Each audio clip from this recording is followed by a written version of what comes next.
तूर निघाल्यानंतर मला पपईचा टरबूजचा बाग करायचा, गहू बाजरीला सगळं हेच करणार मी. याच्यापासून आपल्याला खायला बी अन्न चवदार आहे, याच्यापासून साईड इफेक्ट बी नाही बरोबर आणि खर्च नाही खास. बरोबर बरोबर. तुम्ही जे खताला 10-20 हजार रुपये आणून घालतात त्याच्या तुलनेत तर काहीच नाही. सगळ्यात महत्वाची अजून एक गोष्ट मला सांगा की भूसुधारक जमिनीमध्ये सोडल्यानंतर पहिली तुमची जमीन आणि आत्ताची जमीन याच्यामध्ये तुम्हाला काय बदल जाणवतो आहे?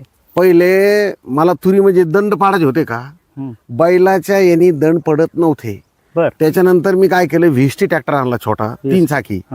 त्याच्या रोटा सुद्धा त्याच्यात चालत नव्हता. म्हणजे जमीन घट्ट होती. हो, त्याच्यात रोटा चालत नव्हता. बळजबरीनी त्याला मी दंड पाडून घेतले, बळजबरीनी. म्हणलं आता कसं असू बाबा, याला द्या पाणी काहीतरी करा. तर बळजबरीने दंड पाडले. दंड पाडून मी जबरदस्तीने दंड पाडून त्याला पाणी सोडलं. बर. पण ज्या टायमाला